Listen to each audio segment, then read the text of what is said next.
So, without further ado, may I introduce you to Keith Beckley of King City, who has been a big important volunteer with Plug and Drive as well. And we're all very lucky to have Keith as a member of Climate Action King. He's going to begin. Okay, thanks, Anne. All right, so the goal here tonight is to help educate everybody on electric vehicles. By now, you've probably seen electric vehicles as you drive around. The presentation is about 30 minutes long. I'm going to try and answer many of the questions people typically have about EVs. And I'm going to try and convince you that they're kind of inevitable. And you can tell me how well I did at the end of all that. So let's get into it.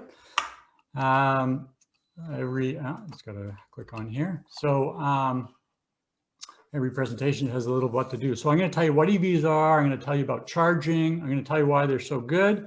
I'm going to tell you what's not good about them. We're going to talk about dollars and cents and costs. I'm going to tell you a little bit about what models are available. I'll talk about the technology.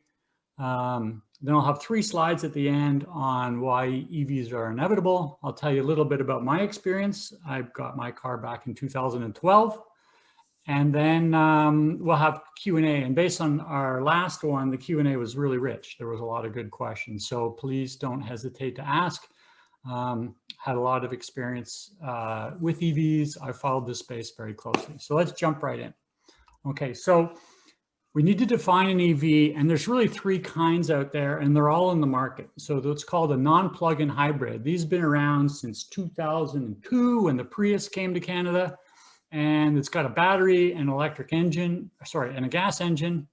And the battery is there really to kind of help when the engine needs it. So for acceleration, mostly, the battery can jump in and then take what's a smaller engine and make it not feel like you're driving a car with a really small engine. So that technology has been around. There's many models like that out now. Then the world kind of moved to something called plug-in hybrid. And this is where you have a battery that runs an electric motor and a gas engine with a gas tank. And you typically plug that car in and you get a small amount of range, typically like a commuting amount of range. So 30 kilometers, 40 kilometers, kind of on the high side. And the idea is maybe you drive to work, plug in at work, drive home, and you can do a lot of your miles just purely on electric. You never actually use the gas. So that's what a plug-in hybrid is. There's quite a number of models out like that. And then the last one is what's called pure EV. So the gas tank and the gas engine is gone completely, and you're just driving on pure batteries. And today we're going to focus mostly on the third one over there. The other 2 are available, but as you can understand, there's complexity because you have an electric motor and a gas engine, and you have a tank of gas and a battery, and you have a lot of, so you typically lose a little bit of cargo space in those kind of cars. Okay, so I'm going to talk a little bit about the technology. This is not going to be a deep dive by any stretch. Happy to answer any questions that people may have. So the batteries are lithium-ion batteries. You know, we have them now in cell phones. We've had them there. They've kind of taken over the power tool market. So lithium-ion batteries, which incidentally are mostly made of nickel. But anyway, lithium is what does, has the job of going from the anode to the cathode, back to the anode, back to the cathode. That's how it spends its life. Each little lithium ion moves back and forth. And they come in 2 sizes, called pouch or prismatic, or cylindrical. And cylindrical looks like, a size D battery on steroids or something like that. And they pack those in. So then what you do is you take those individual batteries and you put them into packs, and the pack is the middle picture there. And then a pack size would in a pure electric vehicle will be anywhere from about 60 ranging up to 100 kilowatt hours. So that's a lot of energy. Just to give everybody a feel for that, a pack that you're looking at there would, without doing heating, like not electric heat, but everything else in your house, would run your house for about 2 or 3 days. So there's enough energy sitting in that car to basically run your lights and your fridge and all the other little electric things in your house for a few days. So it's a ton of energy. It's a lot of energy. But interestingly enough, that pack you're looking at there only has the energy equivalent to about, I gotta do the math, 12 liters of petrol. So there's really, but the reason is because it's so efficient. When you burn gas, you're about 20% efficient. When you run a battery, you're about 90 to 95% efficient. So that 12 liters of gas equivalent energy, you know, is more like 30 plus liters. That's why they can go the range they want. And then what you have is an electric motor. Well, electric motors have been around since the turn of the century. They're wildly reliable. And then you put that whole thing together and you get something that looks like this. And it's called, for reasons that are kind of obvious from this picture, the skateboard, okay? So the skateboard is a big battery pack, which actually becomes sort of a structural member of the car. And then the things you see in red, depending if it's an all-wheel drive, so are the motors. So you have a motor in the back typically, and then a motor in the front if it's a front-wheel drive, okay? So you end up, that's what an EV is, and it's incredibly simple. And when I say it's 80% efficient, that includes the whole efficiency from charging it back to taking it out of the into the motor and onto the wheels. So incredibly more efficient than a gas car. In fact, it's roughly almost 5 times more efficient. Okay. So let's get into, so that's what an EV is, a pure EV, i.e. not a hybrid. And let's talk about charging, because it's often the very first question that you get. So what I like to call an EV clean little secret is 95% of your charging will be done while you're sleeping. So it's not quite intuitive. We're used to gas. We fill up, we drive around for a number of days or longer, depending how much we use. And then when we see we're down to, depending on your comfort, an eighth or a quarter, or when the light comes on, we go and gas up again, and then we repeat all that. An EV is a very different experience. You get home, and I've timed myself, it takes about 5 seconds to plug in. So I get out of my car, I plug in, I go inside, and the next day I leave with a full car. So you're effectively full all the time. It's very different than a gas. It's a different kind of mentality because you're always leaving the home with a full car, if that makes sense. Okay. And you have to have one of these installed. It's a charger, and it's an AC charger. So it uses the same form of electricity that comes into all our houses. Okay. And you typically put on something that's very similar to like a stove or an electric dryer outlet. Okay. So it's 2-phase. And it costs somewhere around $1,000 to do that. And many companies on the bottom there, you install one of these, right? So ChargePoint or Juicebox, and that Grizzly on the end is a Canadian company. There's a couple of really good Canadian companies that make chargers. And that typically all happens at the time you buy the car. You arrange for an electrician to come. They're very used to doing this now because there's been enough of them done. That gets put in your garage. It doesn't have to be indoors. It can be outdoors. Lots of people charge outdoors. You get home, you plug in, you leave with a full car the next day. That is how your life kind of goes, okay? And sometimes you don't want to stay, you want to go somewhere, right? So then you start running into what's the charging infrastructure if I want to drive to Ottawa, or I want to drive to London, or I want to drive to Florida. So then you're into what's called high-speed chargers, which are called level 3 chargers. If anybody's technical out there, these are DC chargers. So these are like straight to the battery. It's like hooking a fire hose up to your car, except it's electrons, not water. And these things charge incredibly fast. And if I had shown you this map, this happens to be the network for PlugShare. So there's an app on your phone, and the cars are smart now, and they typically know where these all are anyway. But if I'd shown you this 5 years ago, there would just been a few green little points, but every one of those is a charger, and it may be a charger with multiple stations at it. In other words, it's not just one charger, it could be 10 chargers or 2 chargers or 5 chargers, okay? So this is just the GTA. I'm giving you an example. Now, everybody or most of the folks on listening in here are not going to ever use these chargers because their cars will go much further distances than any of these. But if I'm, for instance, up in the top right corner here is Belleville, if I'm going to Ottawa, I may have to stop in Belleville for a charge and then get to Ottawa. So high-speed chargers typically mean that you're going to be there for somewhere around 15 to 40 minutes. And they're typically put in places where you have a washroom and a place to grab a bite, something like that. They are not typically still at what we know as traditional gas stations. There are some gas stations you're putting in. Petro-Canada's put chargers on the Trans-Canada Highway all across Canada if anybody wants to jump in their car and drive to Vancouver. but typically they're in other places like mall parking lots with food courts and things like that. Or anyway, so you're looking at that kind of a time range. And I'll talk a little bit more about charging, perhaps even on the next screen. Yeah, here. Now this happens to be another kind of North American wide network. And you can see that this one happens to be Tesla's, but there's many. And you can see that the Trans-Canada Highway is done. All the red dots mean that's a charging station with a minimum of 6 chargers. There may be a couple with 4, and they now make them up to 50 chargers. And you can see it's heavily centered in all around. And again, if I looked at this a few years ago, there just would have been a few red dots sprinkled around.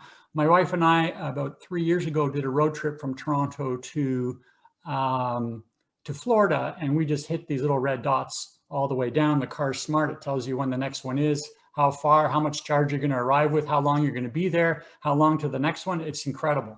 And it's really not an issue. And I would not have said that even 2 or 3 years ago, but the charging networks are growing out really, really incredibly fast. And you can basically get anywhere. So unless you're traveling to the way out parts of Northern Ontario, or you're planning to go to the Yukon in your car, you're basically covered with charging networks. One question I'll just answer really quickly is, can I charge in a regular plug? And the answer is yes, but it's very slow. So a normal outlet that you'd plug a light into, or any home appliance or anything like that, that is an extremely slow charge. You typically add a charging rate, it sounds like a speed, but a charging rate about 4 to 5 kilometers per hour. It's very slow. So everybody gets what's called a level 2, or a dryer outlet or a stove outlet type charger. And that's going to give you like 30 kilometers an hour. That's why I say you charge overnight 100% if your car is empty. So in my example, I drive 40 kilometers to work, and then I come home and another 40 kilometers. I plug my car and I get 30 kilometers an hour. So if I get home at 8, by 10:30, it's full again. It's not even going overnight, but you can make it go when the rates are cheaper. Okay, moving on. Okay, so I'm going to start out with the good stuff. What's so great about EVs? And then I'll have in my next slide is what are the drawbacks of EVs, and how some of those things aren't drawbacks anymore, but they used to be.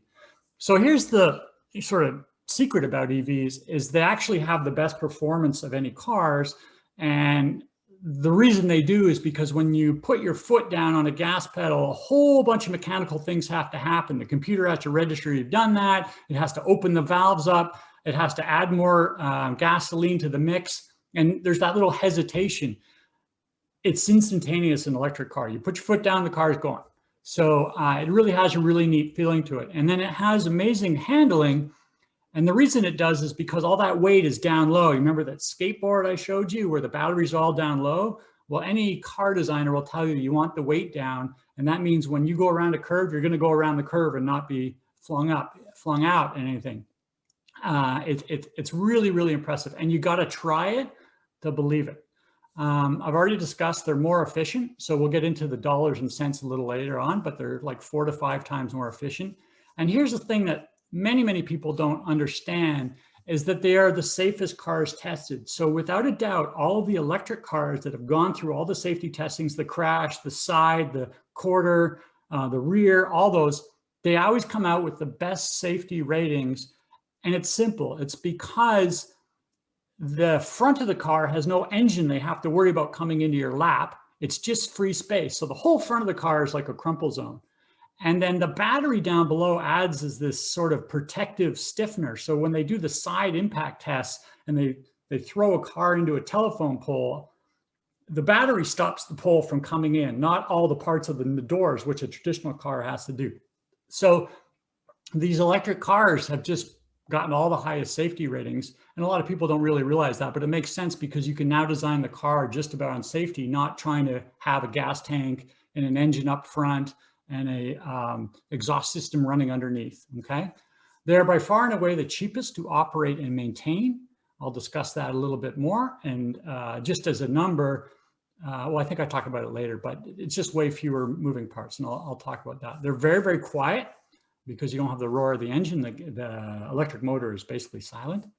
They're obviously better for the environment, but two key reasons they're better for the environment. One is the one we all think about, which is emissions, right? But the other one is noise, right? So you know, the noise pollution in downtown environments is quite high just from the traffic, and it's highly reduced with EVs. Okay. And because the battery's down low, you get storage. So the picture on the right shows the front of a car, and that's called a front trunk. And you get that space, plus you get more space in the back as well. So we typically, in our car, for instance, we throw all the stuff that you might need, like a blanket and extra bottles of the windshield washer stuff, that all goes in the front. And then all the back is available and empty all the time. So you get more space in an EV, not less. And the other thing is, and then I'll encourage everyone at the end to try it for yourself, is the people who have, you know, made the leap and jumped EVs absolutely love their cars, right? So this was a survey done by one of the big car magazines. I think it was Road and Track, and basically the EV owners love their cars sort of at a level of 91 out of 100, where gas was basically 71. People love these cars. And it's unfortunate if you run into someone who loves EVs, because they often don't shut up about it. So let me just continue on. Okay, so what's the downside? What's the catches? What are the issues? Why isn't everybody driving an EV? Well, they're expensive, and that has changed, but they're still expensive. And while the cost to own the car over 5 to 10 years is cheaper than running a gas car, the sticker price is the most important thing when people buy cars. And the good news is those sticker prices are coming down significantly. And there is a $5,000 federal rebate. There used to be an amazing Ontario rebate, but that got taken away. But there's a $5,000 federal rebate, and you know, you can get into really nice EV. So the average selling price of a car in Canada is around $30,000, and you can now get into an EV with not much more than that, closer to 40,000, but it's not like it used to be even 3 or 4 years ago when you were on the $60,000, $70,000 range. So that's coming, and it's coming very, very fast. Okay. The other thing that used to, you know, one of the other things we used to knock about it was this new technology. Well, that's not really an issue. The lithium-ion batteries, they last 20 years now, and they've been around 20 years, and electric motors have been around 100. And I'll tell you about my battery and why it's not too big a deal. It's not any deal, but I'll tell you about mine. So I think that lithium-ion issue has really been put to bed. Turns out they've been incredibly reliable. All right, so then there's the range issue. So, you know, when the first Leafs came out, they had about 100-kilometer range. It really had to be your second car just for a runabout, sorry. But many models now have much, much more than 300 kilometers range. In fact, you can get ones well over 500 kilometers now. And that's a lot of range. Like that is, you know, that serves most people's more than their day-to-day, okay? They're hard to charge. So I showed you those new charging infrastructure. It's super easy because you're going to do all your charging at home. But now you don't have to think, you don't have to plan. If you're going to drive for whatever reason to Detroit or Buffalo, you'll have lots of options on the way now. That did not used to be the case. Fewer model options. I think that's still an issue. When I show you the cars that are kind of available, there's not a lot of SUVs still available. There are a number and really good ones, but mostly you're talking sedans. But pretty much every company now has a model out, and there's so many more coming that your options will be even greater in the coming years. Lower range in winter. So if there was one thing I would say is the biggest issue or concern is lower range. So when the batteries are cold, they have to take some of the energy to heat themselves. In other words, there's literally electric resistors in the battery to heat itself up so it can then run more efficiently. So you can lose up to 30% less range. Now, most people don't realize that they're losing 10 to 15% range in a gas car because we're kind of used to it, and we just have this other mode of just filling up. So we fill up more frequently in the winter, but we don't realize that we're losing a lot of the range. And we lose the range because the roads are dirty, the air is more dense, there's lots of reasons. But for electric cars in particular, you will lose, if you start with a cold battery, about 30% of your range, which is a lot. However, you can mitigate that if you know you're going, like I never deal with this because my commute's small and I have a lot of range. I have 400 kilometers of range. I'm only going 40 kilometers a day. I don't even think about it. But if on a day I knew I was going to drive to Ottawa, I would do something called preheat, and I would use wall power to heat the battery up. And then I'm not going to have that 30% range loss. Okay. So it's only if you let your car cold soak and then go. If you are aware that you're going somewhere and you heat it up, then you will be in good shape and you won't have that loss. There has been articles out there about how electric cars aren't really green.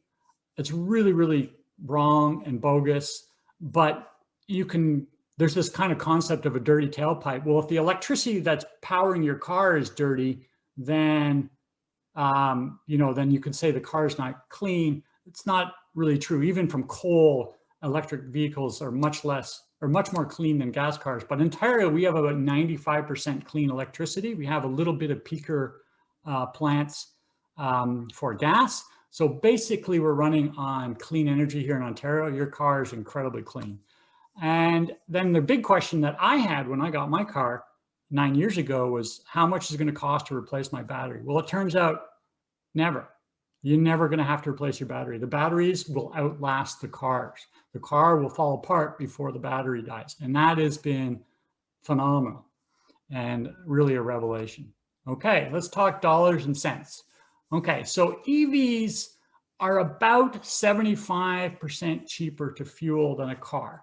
So if you spend $100 a month on gas, you're going to spend $25 a month on electricity. So your electricity bill is going to go up by $25, your gas bill is going to disappear. Okay. So for someone who's driving around 18,000 kilometers a year, you're looking at about $1,000 savings a year. So this gets back to that, what I was saying, the total cost to own the car over 6 years, 7 years, 5 years, 10 years, however long you typically own your car, you have to kind of factor this in. And it's already cheaper to own an EV if you look at that calculation. But again, the upfront cost is a barrier for most folks, and that's why the prices need to come down. Okay. And then EVs, and there's been enough of them out there. So this is from New Brunswick Power, this graphic here. But if you look at any one particular province, you'll see that the blue bar is about twice as big as the red bar. And the blue bar is how much it costs you to maintain your internal combustion engine vehicle. And the orange bar or red bar is how much it's for your electric vehicle. And you'll see it's about half, right? So why is it half? Well, there's 2,000 moving parts in an internal combustion engine. There's 20 moving parts in an electric vehicle. There's no oil, there's no tune-up, no transmission, no exhaust, no valves, no piston, no timing belts, no starter motor, no oil pumps. And another little secret that most people don't realize that brakes wear out at about 30%. So you get 3 times more distance in your brakes. And the reason for that is because you have an electric motor, electric motor that spinning one way is pushing the car. When it spins the other way, it's a generator. So when you take your foot off the accelerator, the car will brake for you without you hitting the brake, because it's effectively spinning the motor backwards and putting electrons back into your battery. It's called regeneration. It takes about a day and a half to get used to when you buy your brand new EV, because when you take your foot off the accelerator, the car starts to slow down much faster than an internal combustion engine car does. And you learn to do what's called one pedal driving, and you hardly ever touch the brake. You touch it a little bit to finish at a stoplight, to hold yourself at a stoplight, or of course in an emergency, you hit it hard, right? So the brakes kind of never wear out. And that's been true for my car and just about everybody else. All right, so what are my options? So, okay, maybe these EVs are interesting to me. And as I said, many manufacturers now have a model, and you'll see the ones I'm picturing here, mostly all sort of sedan type ones. So the Nissan's got a Leaf, which is the one down here in the bottom center, okay? The Kia's got a Soul, that's that kind of blue one. That's the Bolt, the red one in the upper corner. It's a terrific car, that's from GM. The Audi has something called an e-tron, that's at the top left. These aren't quite to good sizes. I just made them fit. The e-tron's a much bigger car than the Bolt is, for instance. 2 manufacturers, Hyundai and Kia, both have 2 models each, and they're terrific cars. And then the new player on the market is this white one down the bottom, which is it's Ford's big step in. It's called the Mach-E, and they've put it into their Mustang brand, but it doesn't really look like a Mustang that you and I know as a Mustang, but it's in their Mustang brand, kind of because the Mustang has a kind of performance feel to it, and these cars all have crazy performance, which you can choose to use or not, but I think that's why they stuck it in the Mustang brand. And then the car on the right is probably one you guys have all heard about. It's called the Tesla Model 3, which is their sort of mass consumer market. And that car on the right there is one of the best-selling cars in the world, period, of any type. And in California, I think it's the best-selling sedan. So they sold 500,000 of those last year. So that car is really taken off. Okay, so those are kind of your options. I can, if there's questions in the chat about that, I'm happy to go on. This is not all the list, but these are kind of some of the more popular ones that you might see. And I'll talk to you about plug and drive at the end. Okay, so I have to give you one slide talking about technology and the way the world's going, and all the new things that's technology. And when I say that, I'm talking about like self-driving and having the car connected, which may not be interesting to many people, but it's all going to go into EVs for the simple reason that when you turn your gas car off, the car is off, and you have a battery there that's only there to start the car the next time you want to use it. When you have an EV with a battery that can run your house for 3 days, the car is available to do other things. And it has, because the electronics can stay alive because they don't really take that much energy. And my car, for instance, since the day I got it in 2012, I've had software updates come. I've gotten new features and updates. Even on the maps, and for instance, in internal combustion engine cars, if you own a car that has a really nice map display, typically you have to go back to the dealer and they'll update it. This all comes over the air, and that's all this technology is going to go into EVs and only EVs, and they're going to start to pull away, if I can say it that way, from gas cars, because you have that option, the thing's always on, right? And then I'll just really briefly mention something to get everyone's thoughts going here. Is not too distant in our future. It is not here today, but not too distant in our future. If I have a car that can run my house for 2.5 days and the power goes off for 2 hours, well, I certainly want to pull from that battery and keep my lights on. So this idea that you can charge the vehicle, but then take back from the vehicle, and it's like a battery backup storage. There's a lot of movement in that area. And then there's even movement right to the point where you tell Ontario or Hydro One or something, you can take up to 20% of my energy and pay me for it. And then when the rates are cheap, I'll fill my car back up. But when it's peak time, because everyone has just turned on their stove at 6 o'clock, you can pull a little bit of energy out of my car and pay me for that, right? And then I'll put some back in. So this is called vehicle to grid and vehicle to home. This is all kind of coming. And it's got some really sort of interesting ramifications. Okay, so that's the technology side. So I have 3 slides here to sort of try and convince you that EVs are in fact coming, and they're going to come fast. And part of it has to do with this. So this is straight out of Wikipedia, and this lists all the little countries. I say little, they're small in size, big in stature, small in size on my screen. And it tells you when they are saying we are not selling any more internal combustion engine cars. And some of them are as far out as 2050, like Costa Rica there, but you can see some of them are not very far out at all, like 2026 in Belgium, and 2030 in a lot of, these are big markets. And California, which is, the 10th biggest economy in the world, is 2035. So these are all being mandated mostly by climate change kind of concerns, right? So we want to get off gas. And then that's just countries. I'm not sure why California is on that list. It's not a country, but anyway, cities and states or provinces also have mandates. So Quebec, for instance, has said they will sell no new gas or diesel sold after 2035. British Columbia starts their phase out in 2025. That's 4 years away, right? So these are serious commitments, and they're soon. So that's kind of argument number one. And here's a few more. So China, they got no oil, they got smoggy skies, they got battery factories, they got a chance to make cars for the West, right? So China is beyond serious about going to electric cars. There's something like 100 electric vehicle companies you've never heard of trying to make it in China. They want to move their whole world. They've electrified their entire bus fleet pretty much, certainly in the cities.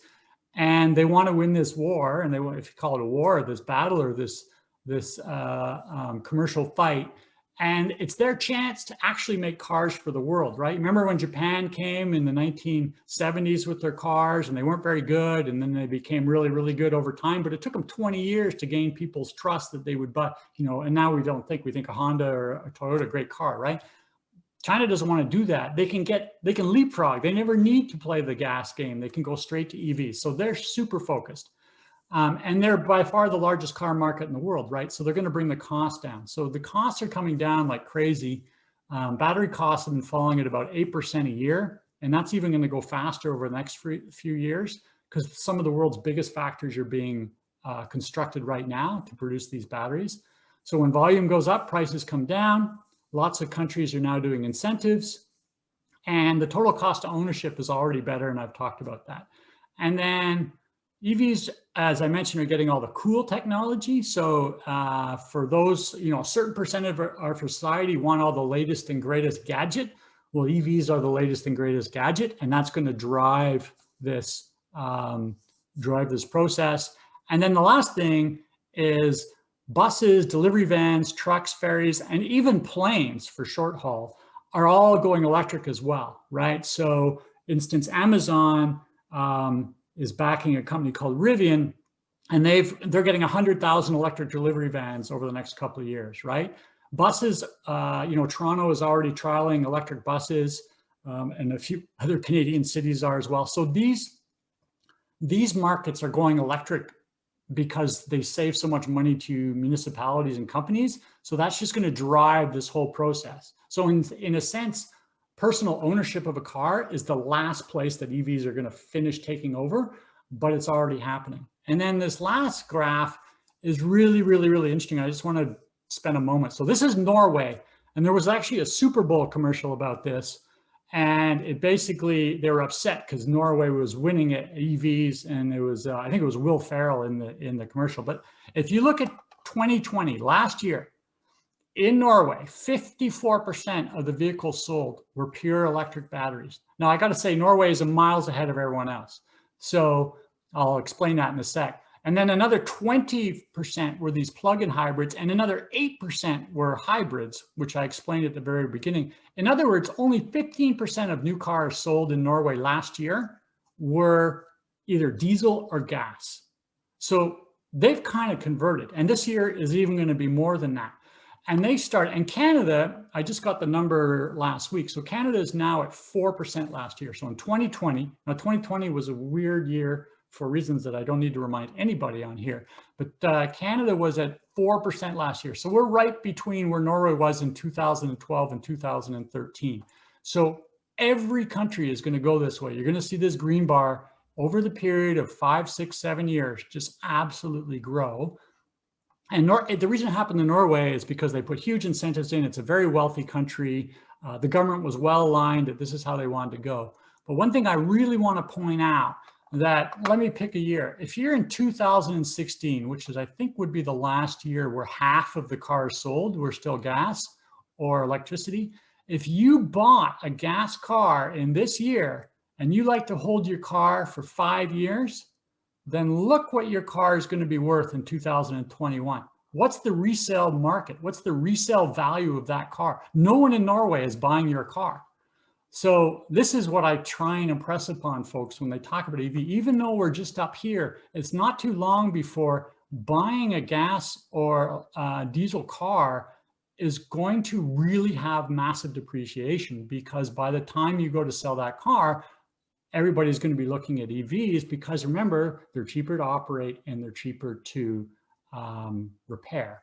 Okay, so this is kind of a warning. And just so that you know, the used car market for gas and diesel is just plummeted. In fact, the only way they can sell their cars is to try and sell them to somewhere else in Europe, because no one in Norway is buying these cars.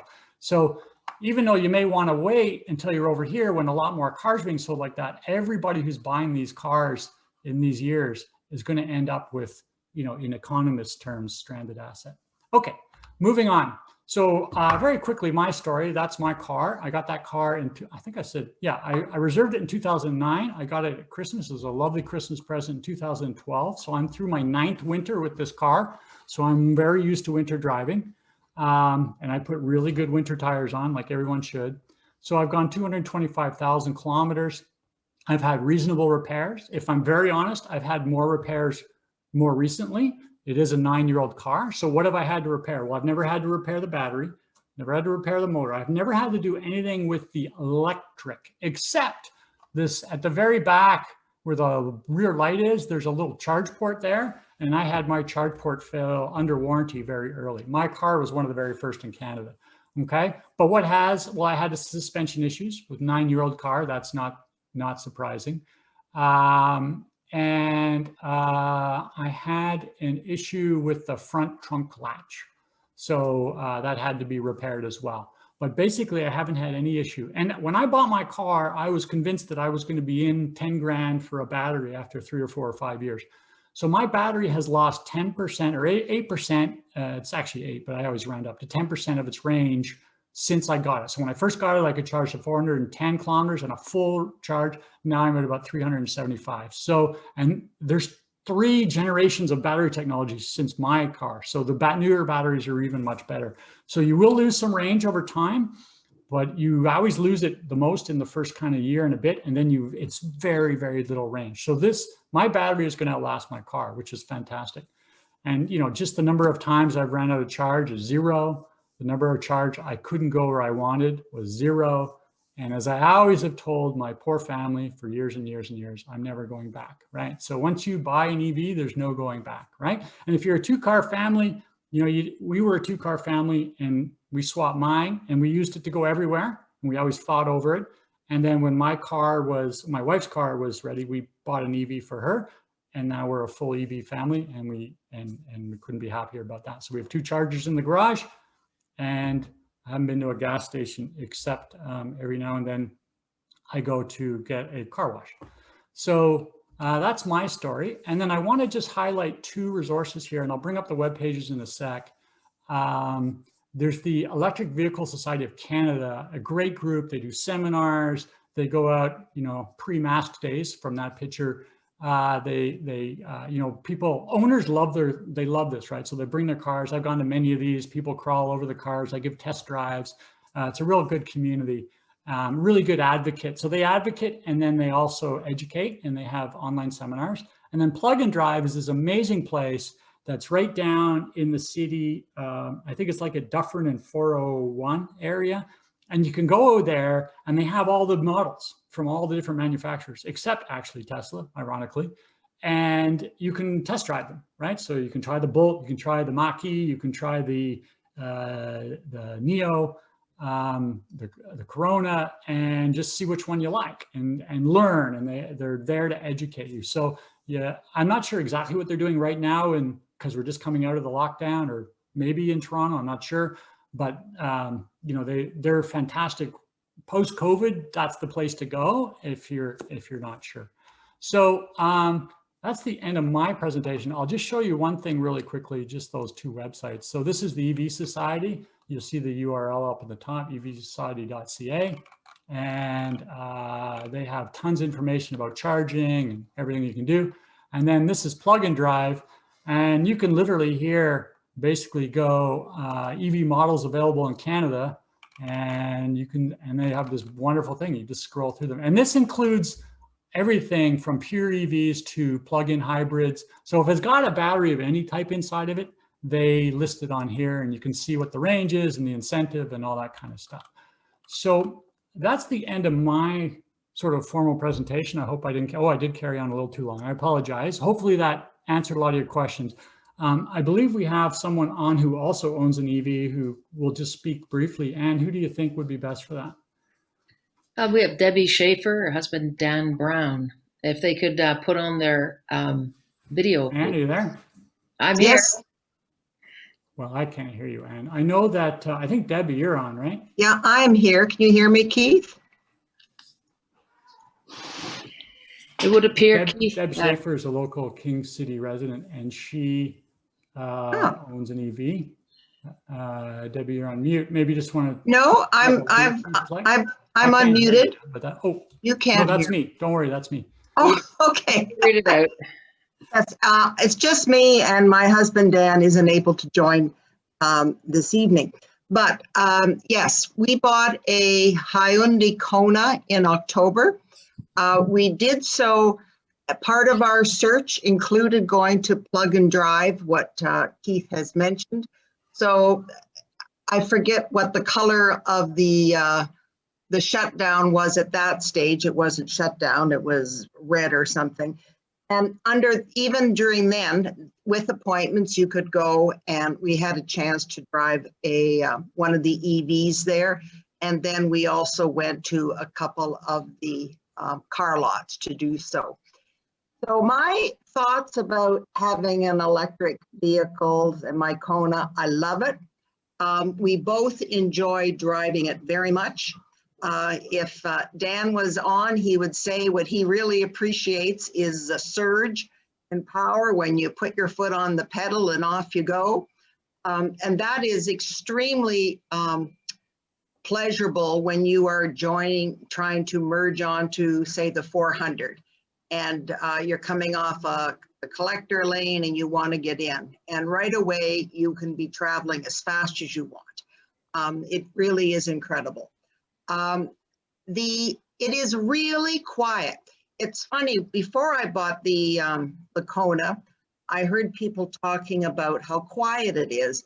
And I always thought about it from the perspective of being outside the car and having a car come up to you and you can't hear it, which indeed, you need to be careful because of that feature.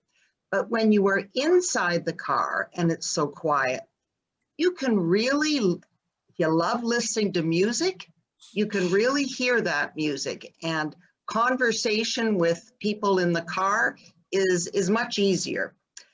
And another feature that I've enjoyed this past few months because of COVID, as anybody who's had to go to a doctor during COVID or to the dentist, etc., you know what happens. They say to you, well, please wait in the parking lot and we will text you or phone you when you can come in. So normally in the winter, if you're in a gas car, you then have the dilemma, am I going to sit here in the cold or am I going to be idling? And something that if you're very concerned about emissions, you always feel guilty about. Well, you can idle in your electric car without any guilt, which is very nice. So it's very much everything that Keith has said. Because of COVID, I haven't had the chance to do any of the big trips that I would like to be taking. So I can't do a testimonial about all the charging stations along the way. But indeed, as Keith has said, it is a no-brainer when you come home and you plug it in. You are able to program it so that you have the charging come on only when at lower price point of the electricity. So even though you aren't using a lot of electricity, you also only need to take that electricity at the lowest rates. And that's very nice too. So I'm certainly willing to answer any questions. I'd also just make the comment for particularly of interest for those who are in King Township. King has purchased 2 electric vehicles, and by coincidence, they purchased the same model that I did, the Kona Hyundai. So there's going to be a few of us around in King.